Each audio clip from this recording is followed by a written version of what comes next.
morning, everyone. I am Anuj and I will be taking the weekly roundup session for today. In weekly roundup, we cover the most important news of the past week. So in today's discussion, we will be covering 5 main news, 6 to 7 quick updates and 1 place in news. So in main news, we will be covering about Economic Nobel Prize of 2025, which was given this Monday. And we will be also covering about 2025 Global 100 Index report, its major finding and what are the major finding regarding India. In third main news, we will be knowing about the status of elephants in India. The report has been released. In fifth main news, we will be talking about the Maitri 2 Research Center, for which the Union Finance Ministry has grant approval for Eastern Antarctica. And in fifth main news, we will be understanding about CBDC, how they are more preferred than stable coins. In quick updates, we will be understanding about Durand Line, Israel-Gaza peace deal, World Economic Outlook, major and minor minerals, Red Plus, Mercosur, Scheme for Innovation and Technology Association with Aadhaar, also known as CETA. Place in news, we will be knowing about Madagascar. Okay. So let's begin our discussion. So what is first news? The first news will be Economic Nobel Prize for 2025. So in this, we will be knowing about to whom this prize has been given, for what prize has been given, and what are its policy implications. Okay, so these three aspects we will be covering in this news, and it is related to GS paper 3, economic developments. So let's start with the discussion. So first of all, to whom this award has been awarded. Okay, so it has been given to Joel Mokaer, Philip Agion and Peter Howitt. Okay, so these three people have been given this award, and for what they have been given? So they have been given for explaining innovation driven economic growth. Okay, so they have explained that in the last 2 centuries, growth is on a right track, or that means growth is continuous. Okay, let's understand it by a graph. Suppose this x-axis represent time and y-axis represent growth. Okay, so they have shown that after 18th century, the growth is continuous.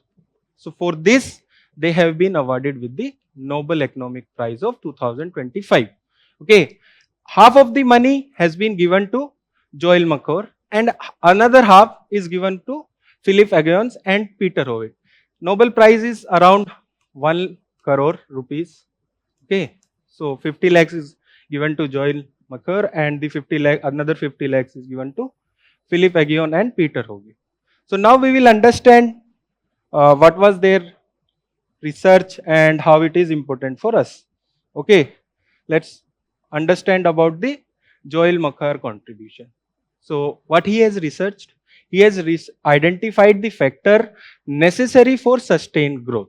Okay, so he has focused on industrial revolution. Okay, so he has analyzed why industrial revolution was specifically in Britain and why it happened only in 17th and 18th centuries. Okay, so for that he said that there is need for useful knowledge, continuous flow of useful knowledge. And what does useful knowledge consist of? It consists of proportional knowledge and prescriptive knowledge.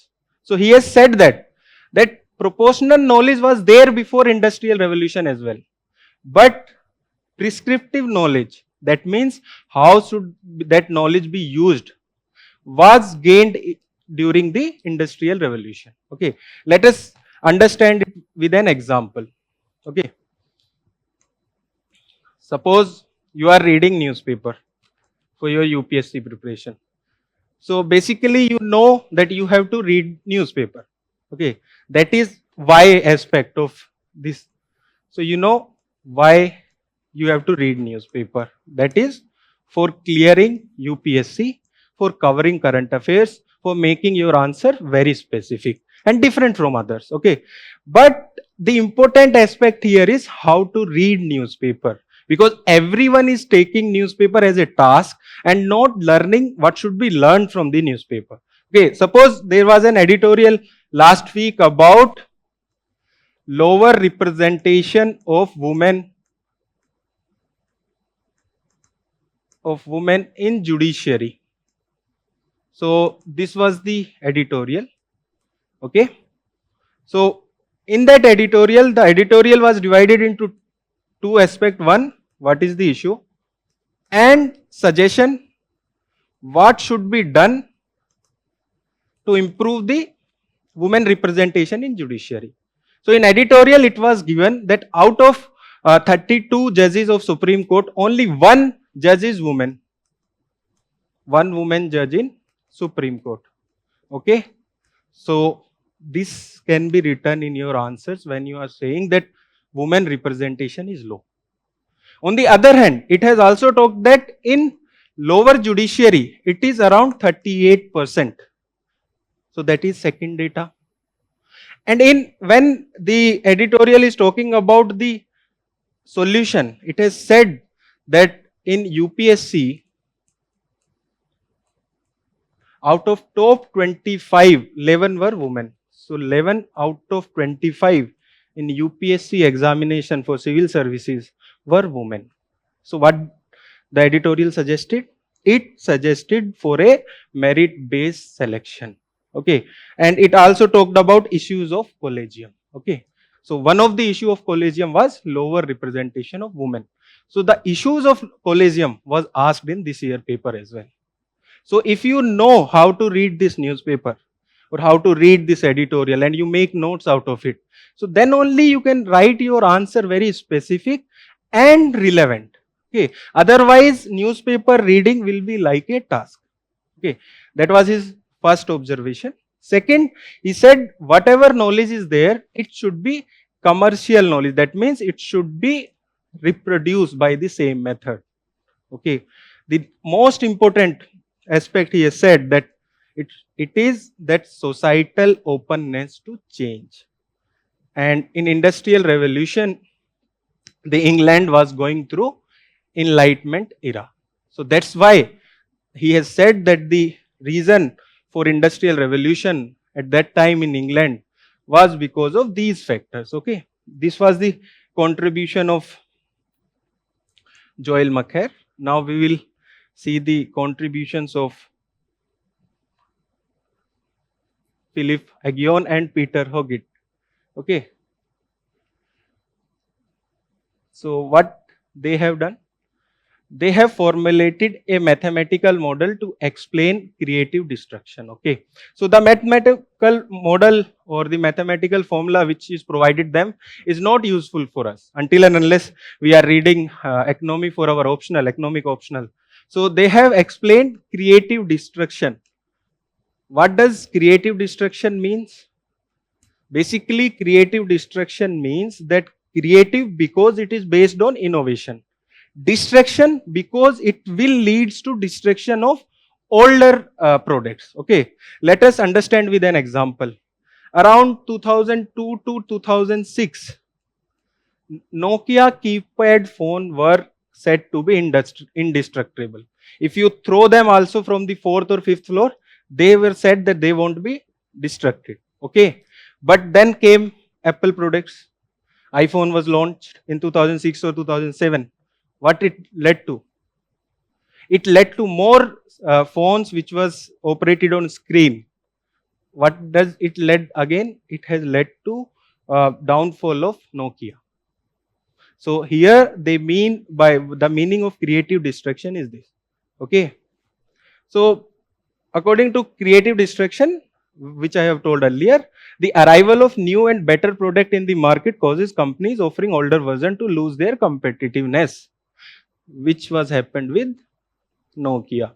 Okay. So that is their explanation regarding creative destruction. Now come the important part, how we will it in examination.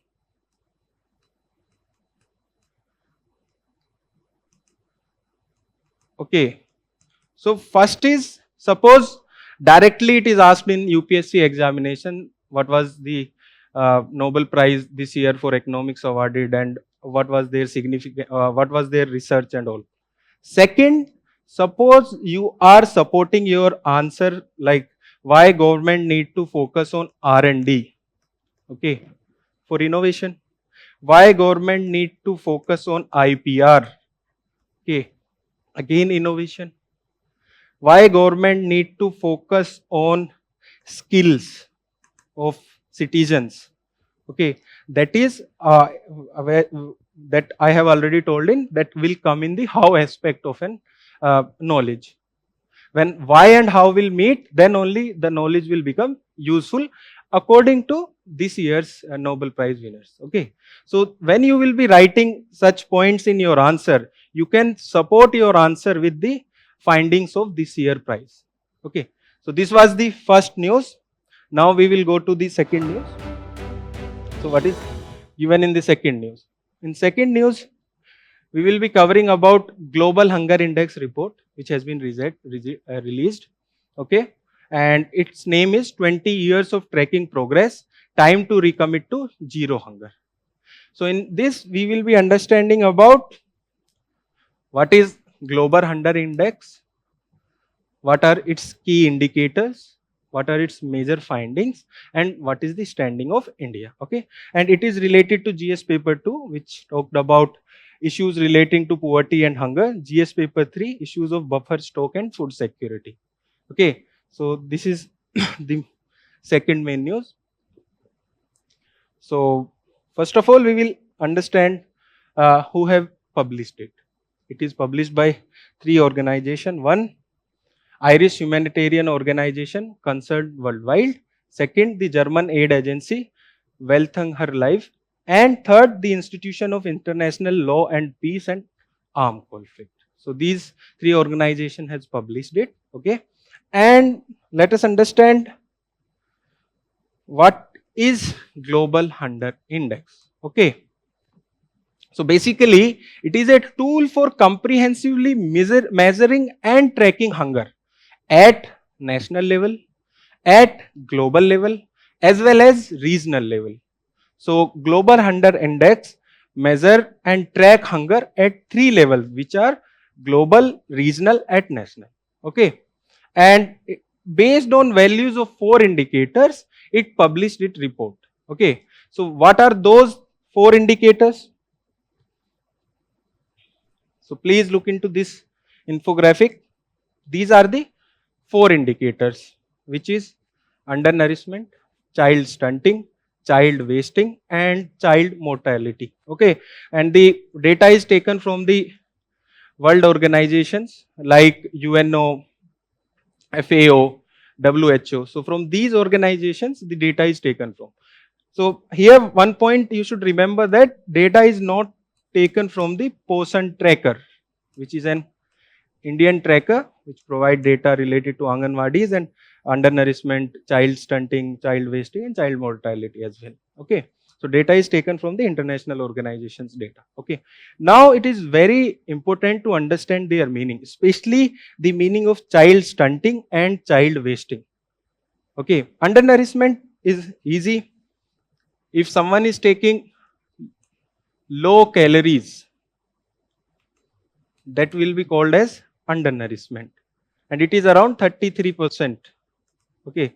The value for this given is 33.3%. Okay. Then come the child stunting.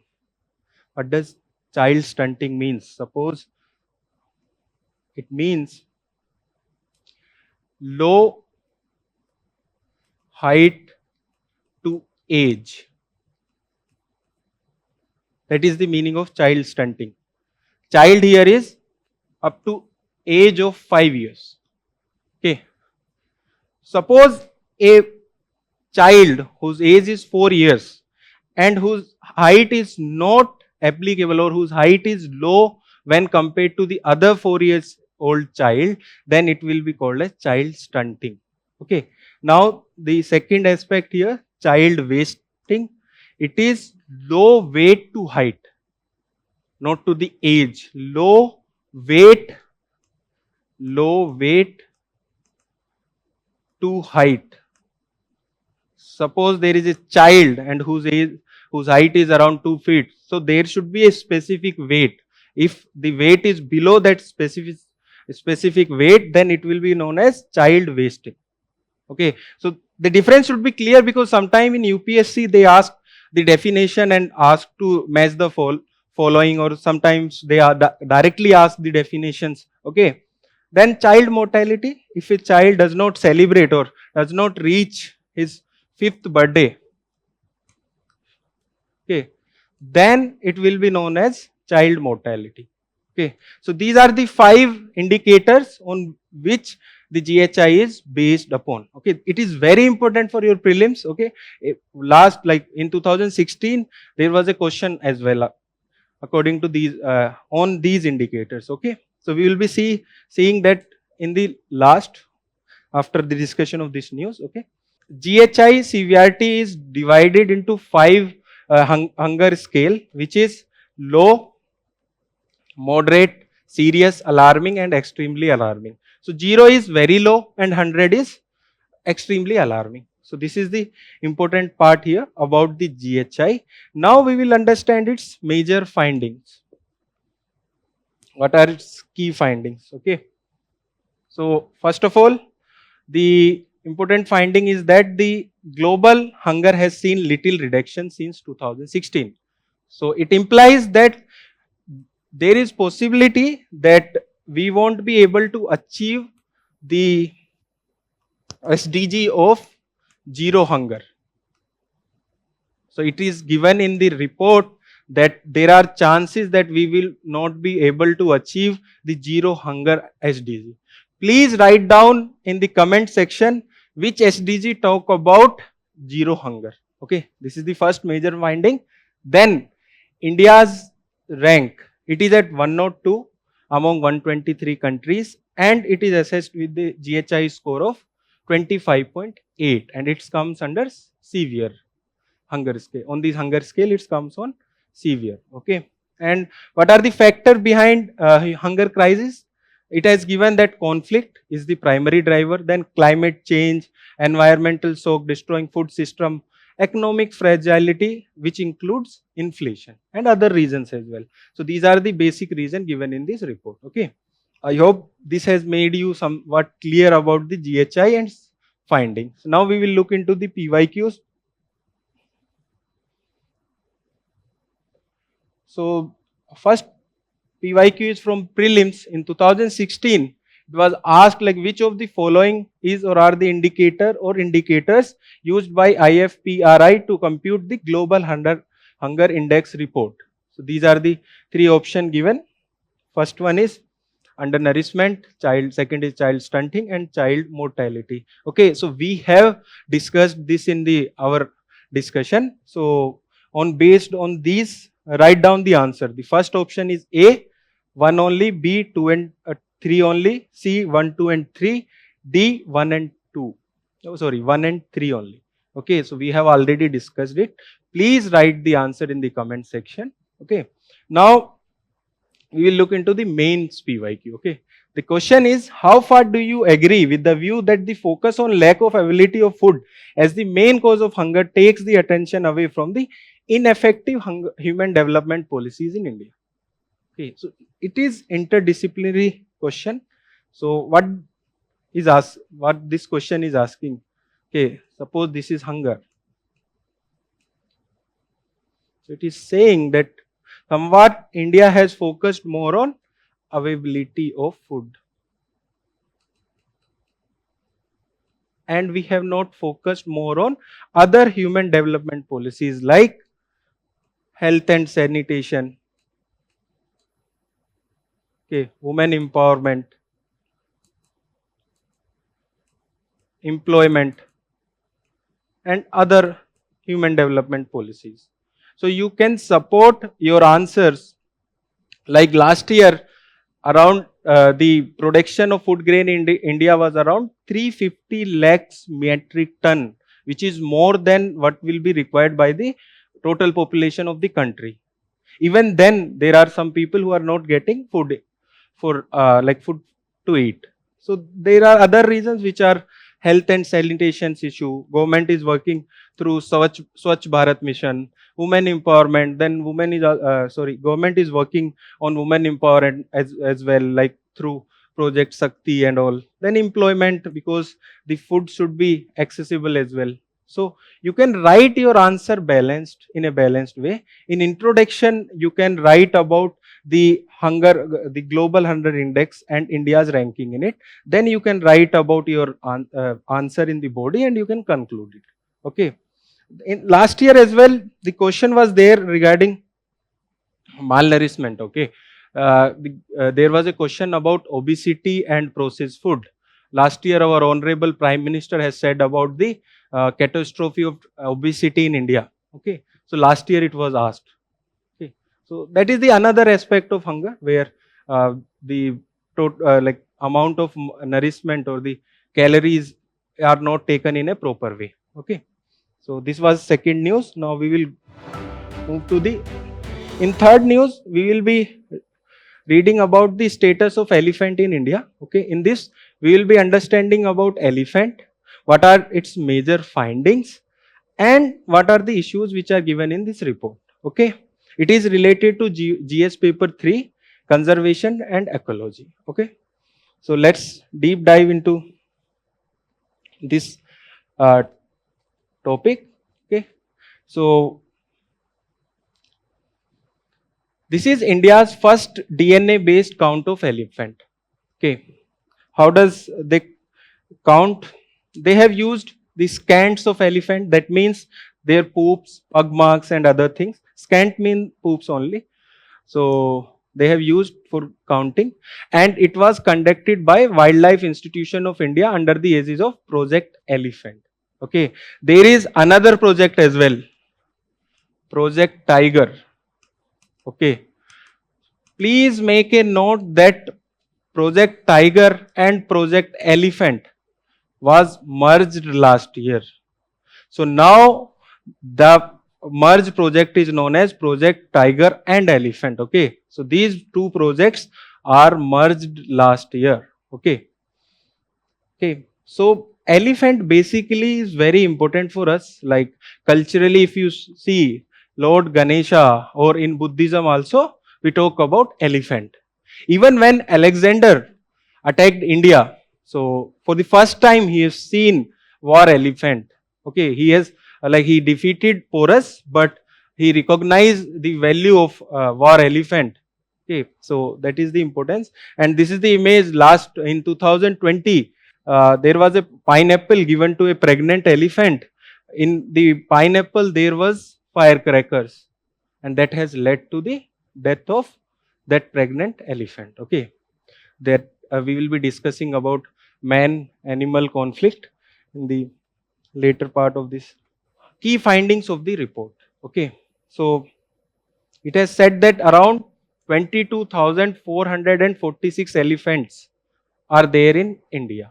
It is around 60% of total Asian elephants that are there in India itself.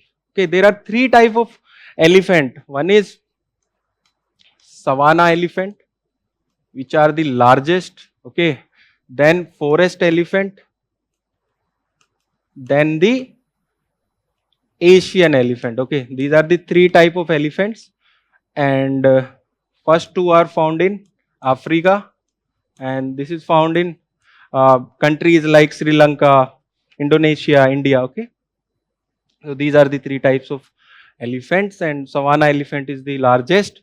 Okay, it is around 6,000 kgs and its height is up to around 5 to 6 meters. Okay, and I have already told you that India harbor the largest wild population, which is approximately 60%. Okay. Now, what are the reasons where wild elephant is found in India? Basically, there are 4 reasons. Okay. So, the first reason is Western Ghats. Okay. The second region is East Central India. Then Northeast and Brahmaputra plains. Okay. Then the foothills of Himalayas. In these four areas, the elephants are found in wild. Some of the elephants are also found in Andaman and Nicobar. Please remember this. Some elephants are also found in Andaman and Nicobar along with these four regions. Okay. So the four major regions are Western Ghats, East Central India, Northeast and Brahmaputra plains, and foothills of Himalayas. These are the four major regions, and small population of elephants is also found in Andaman and Nicobar Island. Okay. Now coming to the state wise, the Karnataka support the largest elephant population, followed by Assam, Tamil Nadu and Kerala. Whenever you read such type of fact, please visualize them on map. Then it will make you to understand in a better way. Okay, and to replicate it well in your answer. So Karnataka is here. Okay, Assam is here, Tamil Nadu. Okay, and Kerala. Okay, so the highest is supported by Karnataka. Second, Assam, Tamil Nadu and Kerala. Okay. And what are the threats to elephants? The threats to elephant are habitat shrinkage and fragmentations, human-elephant conflict, which we have talked in the last slide, and the linear infrastructure. Linear infrastructure means roads, railways, pipelines, as well as the power connections. They affect the elephant populations. Okay. You might have read many news where elephant has died on the railway tracks. Okay. So these are the major findings of the report, and this is done first time on based on DNA. So there is no comparable data because as this report is for the first time. Okay. Now we will learn about the Asian elephant. In last 3 to 4 years, we have seen that UPSC has focused more on the characteristics of animals. Whenever they are asking about animals, they are focusing on the characteristics of animals. That means they are focusing more on roaring of cheetah, dancing frog. So they are focusing on characteristics. So whenever you are reading about animals, read about their characteristics and conservation status in a more precise and effective way so that you can write answer in the UPSC. Okay. First major thing about them is that they are the largest land mammal on the Asian continent. Okay. Elephant are led by matriarch. That means a female lead the elephant group. Okay.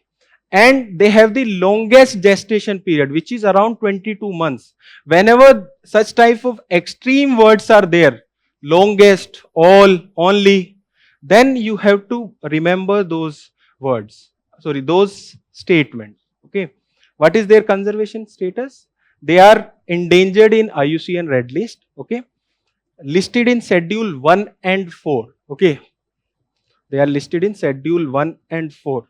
Suppose an animal is listed in appendix of site, it will automatically listed in Schedule 4 of Wildlife Protection Act. Please remember it. If some animal or some species is there in appendix of site, it will be automatically named in Schedule 4 of Wildlife Protection Act of 1972.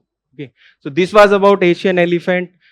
Please read about the characteristics of animal, their conservational status and their habitat as well. Okay. Now we will see PYQ related to this news. So in 2020, there was a question with reference to Indian elephant, that means Asian elephant only. Consider the following statement. First, the leader of an elephant group is a female. Okay. The maximum gestation period can be 22 months. An elephant can normally go on calving till the age of 40 years only. Fourth statement, among the state in India, the highest elephant population is in Kerala. So we have already read that it is highest in Karnataka. Okay. And after Karnataka, it was Assam. Then it was Tamil Nadu. Then it was Kerala. Okay. So this statement become wrong. And so these two options become incorrect. Now answer is there in A or C. Okay. So the leader of elephant group is a female. We have discussed in the first major characteristic of Asian elephant. They are led by a matriarch. Okay. So first option is correct. Then they have the longest gestation period in mammal, that is 22 months. Okay. That statement is also correct. So the answer become A, 1 and 2.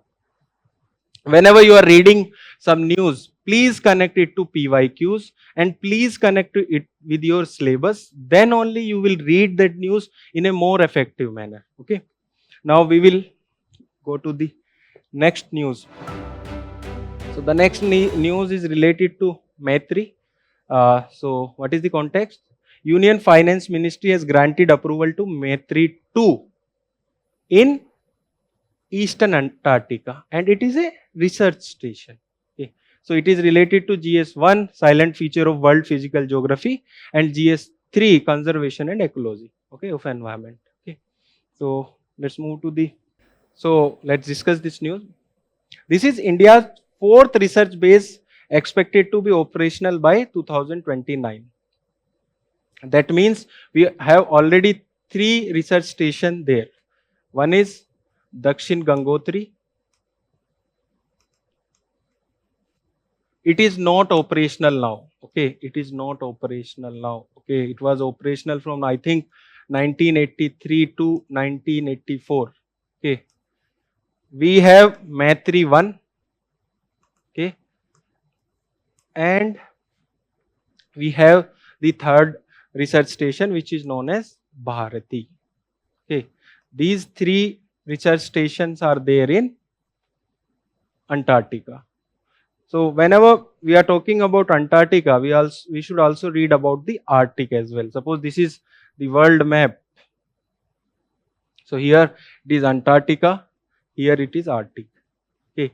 In Arctic we have Himadri as well as India Arc. Okay.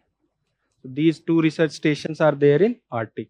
We have 4 research base, like this will be the 4, and in those 2 are operational. One has been ceased to be operational, and one we are expected to make operational by 2029. Okay, so this is the context, and this research base will be a green research base. That means it will be powered by solar and wind energy. Okay, so this was the context of the news. Now we will understand that why India is investing so much on the Antarctica's research, because we are like, it is very far away from India. Okay, so what are the major reason for setting up research base in Antarctica region? Okay, first of all, let us understand. Suppose this is the map of Antarctica. This is Eastern Antarctica. This is Western Antarctica. Okay, as we have read in the context, this Maitri 2 will be established in the Eastern Antarctica. Okay, so in the western part of Antarctica is melting at a fast pace. Okay, so if this part is melted, okay, the total sea rise of the globe will be around 3 meters. Okay, so that is about the melting of ice in the Antarctica, and the western front of Antarctica is melting at fast pace when compared to the eastern part. Okay, now so it becomes as a natural laboratory to observe climate change, to observe this effect of climate change on continent as well as ocean. Okay, so that is the first major reason. It also have natural resources, as it holds around 75% of Earth's fresh waters, and there are more than 200 species of fishes. Okay, and there is geopolitical significance as well. Many countries before Antarctic Treaty, we will be reading about Antarctic Treaty in next slide, has claimed land on Antarctica. The major countries were Norway, Australia, France, New Zealand, Chile, Argentina and United Kingdom. So they were claiming land on Antarctica. Then Antarctic Treaty came, which temporarily suspended any claim on Antarctica. Okay, so this was about the importance of Antarctica for us.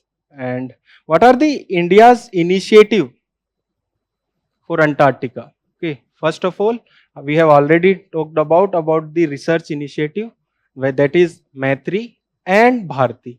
Okay, there was Dakshin Gangotri as well. Okay, Dakshin Gangotri is not operational anymore. Okay, second, the nodal agency for it is National Center of Polar and Ocean Research, and it is based in Goa, and it is under the Ministry of Earth Sciences. Okay, it is an important fact that it is under Ministry of Earth Sciences. Okay, legal framework, we have Indian Antarctic Act of 2022, where we on the national level we talked about the ecosystem of Antarctica and other things which can be protected there.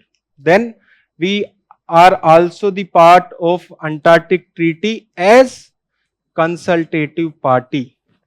Okay, there is a story behind it. In around 1981, when we were not part of this Antarctic Treaty, we sent our first Antarctica expedition. Okay, we were successful in sending our expedition to Antarctica. Then the Western media said that we have invaded the Antarctica. Okay, it was written in a satirical way. Okay, so they have said that we have invaded it, but we were there for a peaceful research. Actually, then we become the consultative party in Antarctic Treaty. Okay, Antarctic Treaty talk about the peaceful and for the research based usage of Antarctica. Okay, so this was the major discussion in this news. Now we will look into the PYQs.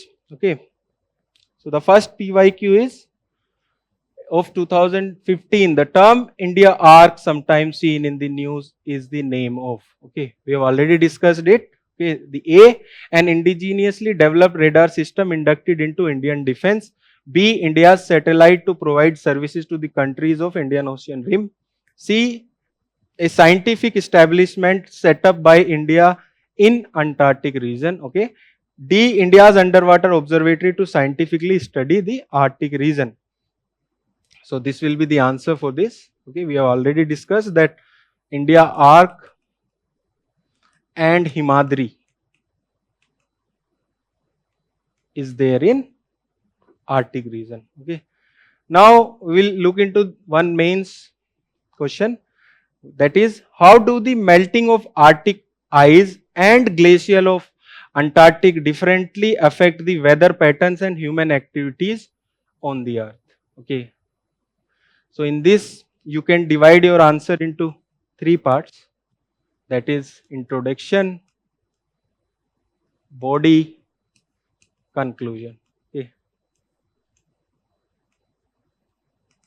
In introduction, you can write about the location and about Arctic and Antarctic regions, and you can even draw the map as well, global map, and you can show that here is the Arctic and here is the Antarctica.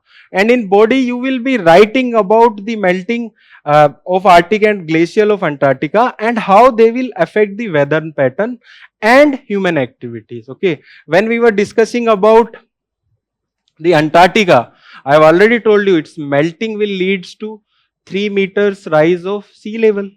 That means it will affect the human settlement in the coastal region as well as in the island region. Okay, it will impact the global circulation of air as well as the ocean circulation. Okay, so these will be the impacts of it.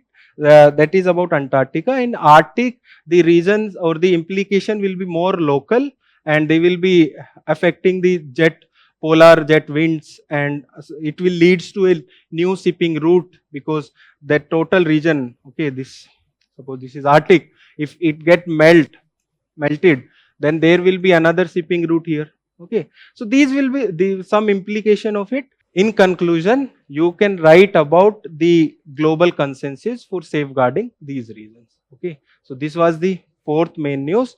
Now we will move to the fifth main news. Let us discuss the fifth main news. In fifth main news, we will discuss about that RBI Governor has suggested other central bank to promote CBDCs over stablecoins. So in this news, we will be understanding about what are CBDCs, that means central bank digital currencies, and why should they be preferred, and what are stable coins. Okay, when talking about their mapping to GS syllabus, they are talked in GS paper 3, which mentioned about monetary policy in economics. So let us discuss this news.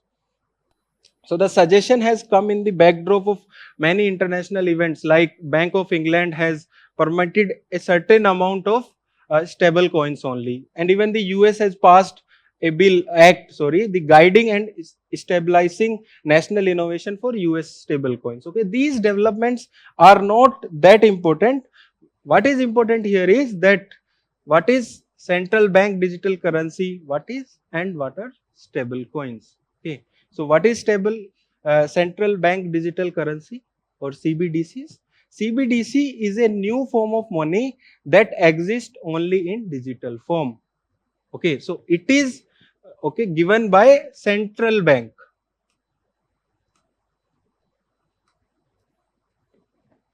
Okay, it is not cryptocurrency. Okay, a stable coin is a cryptocurrency whose value is pegged to another currency such as US dollar. And why it has been pegged? Because with cryptocurrency, the foremost issue was that their value was not stable. Okay, so they used to change overnight. So to overcome that challenge, stable coins are the cryptocurrency which are pegged.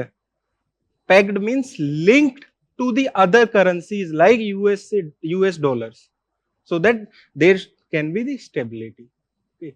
Now we will look into the, let us discuss about CBDCs in India.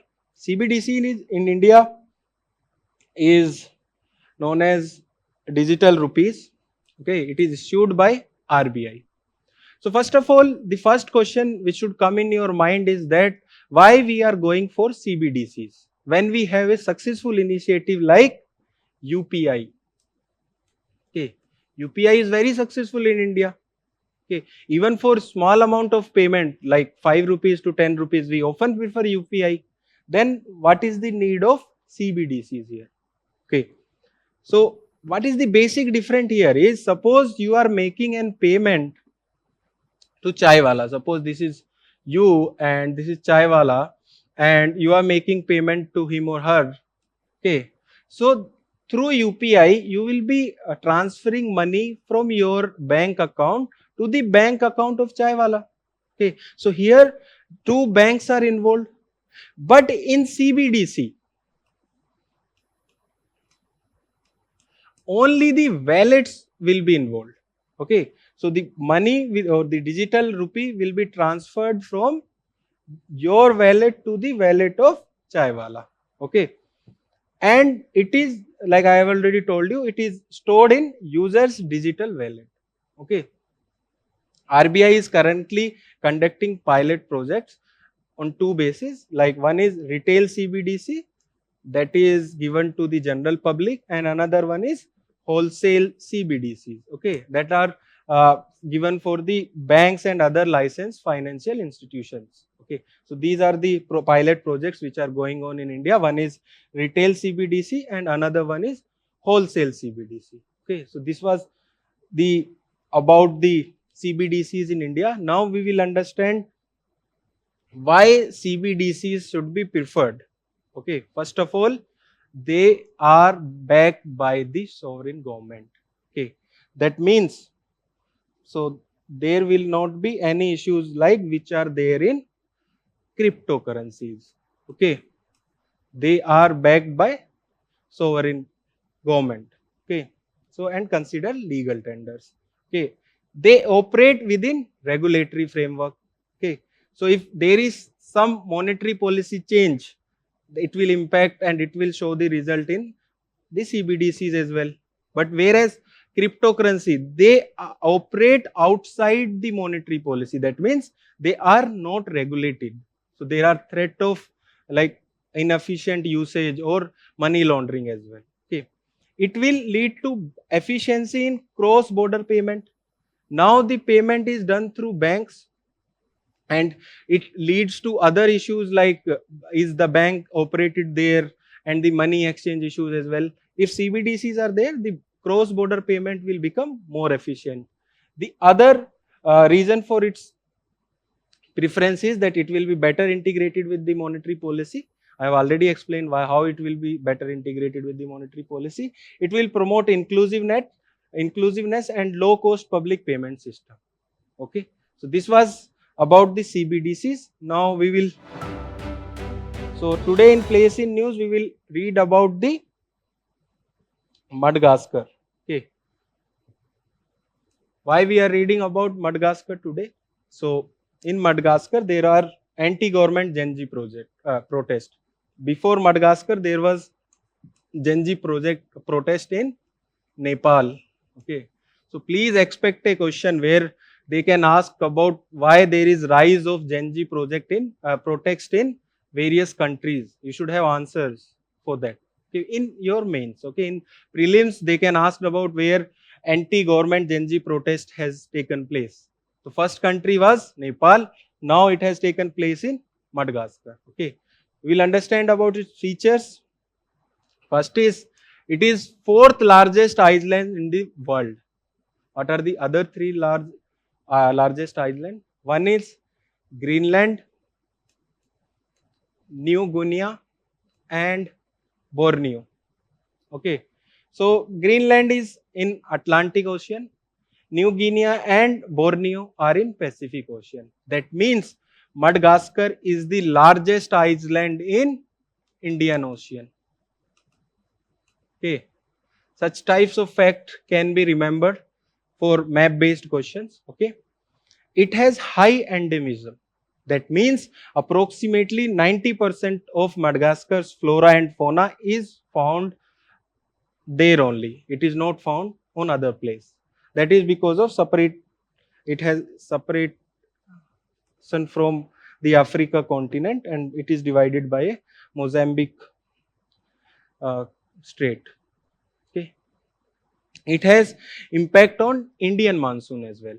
Okay, so suppose this is India and this is equator, this is Madagascar.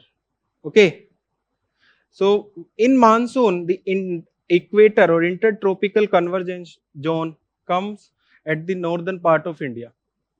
Okay, so when it become an high zone, so wind flows from here, and when they cross equator they turn to the right side due to Coriolis force to reach this low intertropical convergence zone. So that leads to monsoon in India. Okay, so it was about Madagascar.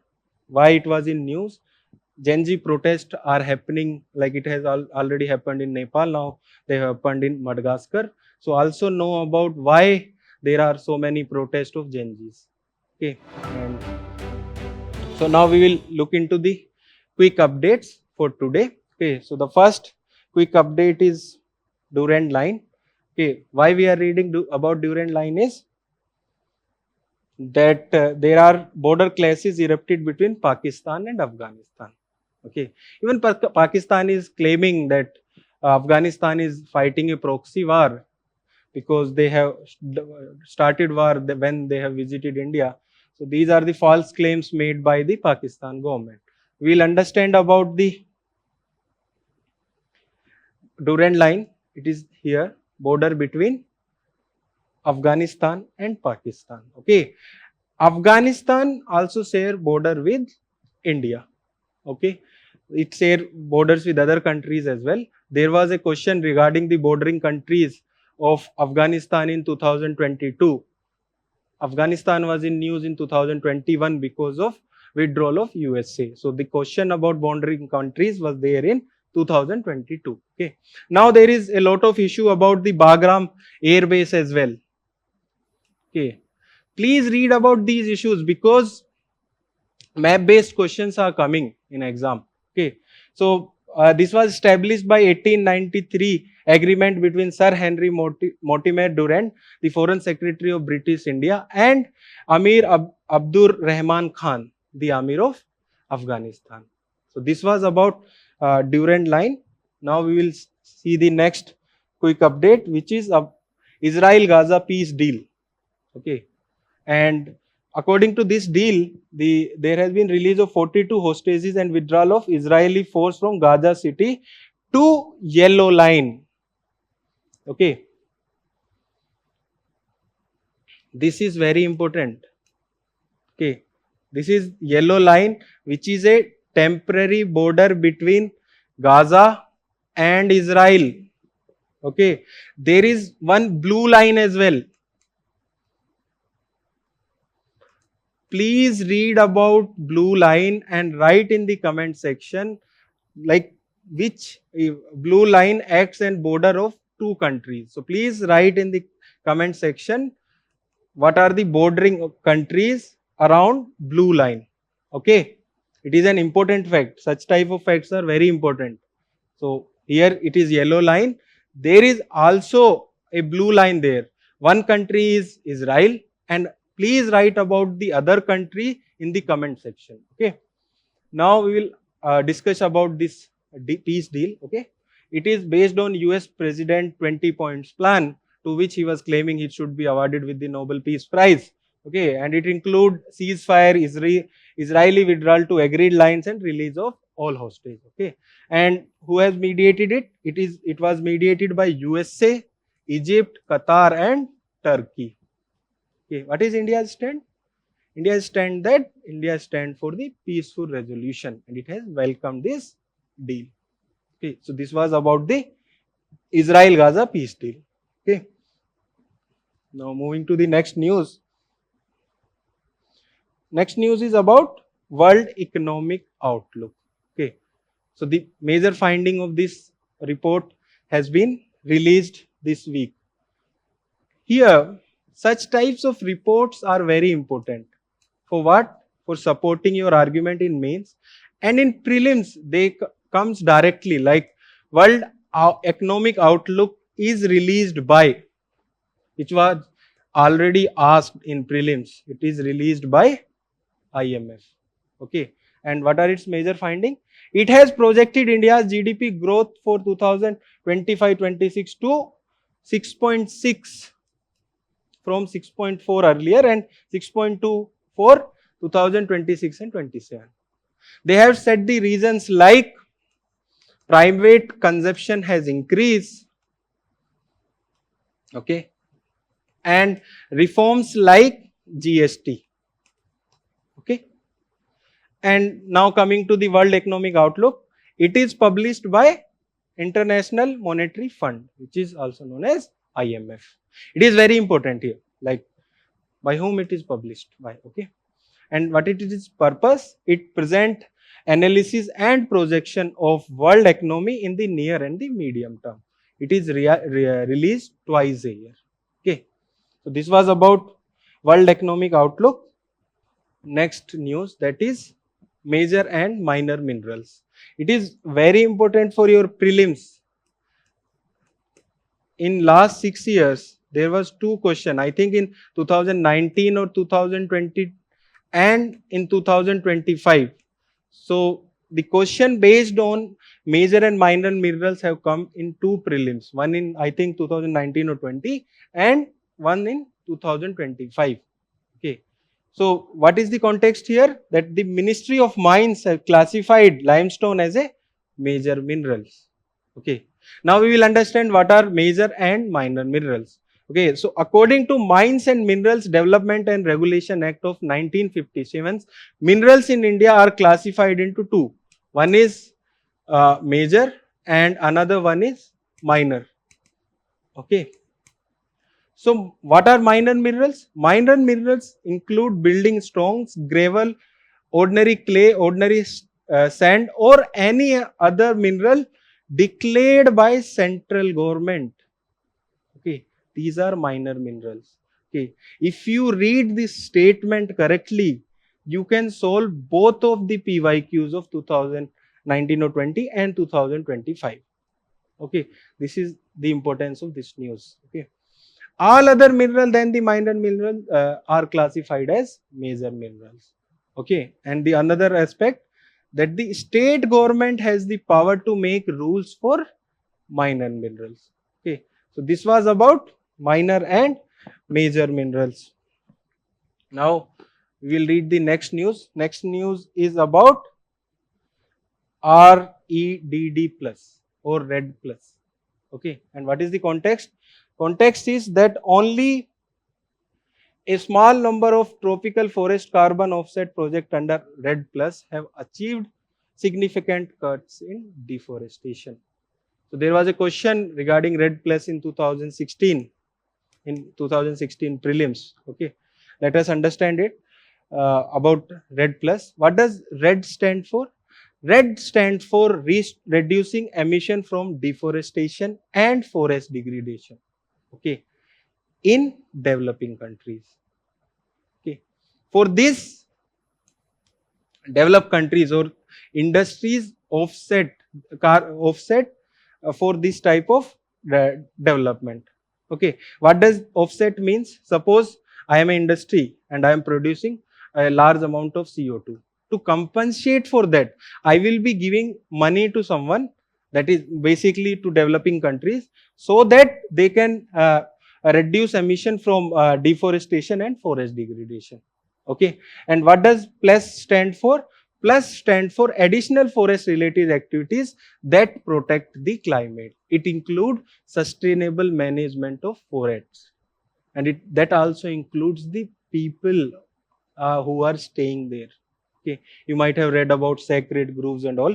Okay, and it was developed by the parties to the United Nations Framework Convention on Climate Change, UNFCCC. Okay, and under it, developing countries can receive result-based payment for emission reduction from developed countries and industries as well.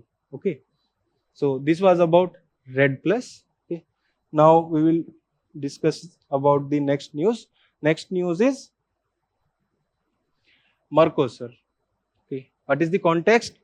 Context is that India and Brazil agreed to broaden the scope of the existing preferential trade agreement between India and Mercosur bloc. So first of all, the important news is here is that India and Mercosur has a preferential trade agreement. Second, how does preferential trade agreement is different from free trade agreement? Okay, that is the second question you should ask to yourself. Okay, in preferential trade agreement, we have a positive list. Okay, on that list only there will be reduction in tariffs. Okay, in free trade agreement we have a negative list. That means only on the products which are there in negative list, there will be no tariff reduction. So that is the basic difference, and free trade agreement is more comprehensive than preferential trade agreement. So that is the difference between preferential trade agreement and free trade agreement. Now we will understand about the Mercosur bloc. Okay, it was established in 1991 and its headquarters is there in Montevideo, Uruguay. Okay, and it is a South American trade bloc promoting free trade and economic cooperation. The countries of this bloc is also important. Suppose this is the South America. Here is Venezuela, Brazil, Paraguay, Uruguay, and Bolivia is here, and then there is Argentina. Okay, so these 5 countries are there, and Venezuela is suspended from 2016. For some time, Paraguay was also suspended, but its suspension was restored later. So there are around 5 countries now, and Venezuela membership is suspended. Okay, and India has preferential trade agreement with Mercosur bloc. Okay, now we will look into the last news for the today, that is scheme for innovation and technology association with Aadhaar, that is SITA, and it is launched by Unique Identification Authority of India. Okay, for it is released. Okay, that we will see. If you look into the NCRB data released this year about the criminal records of India, they have said that the crime related to digital transaction or the crime on digital platform have increased. Okay, in the NCRB data which has been released like in last month, they have said the crime on digital platform have increased. So this scheme will strengthen India's digital identity ecosystem and combat emerging security threats such as deepfake, spoofing, and presentation attack.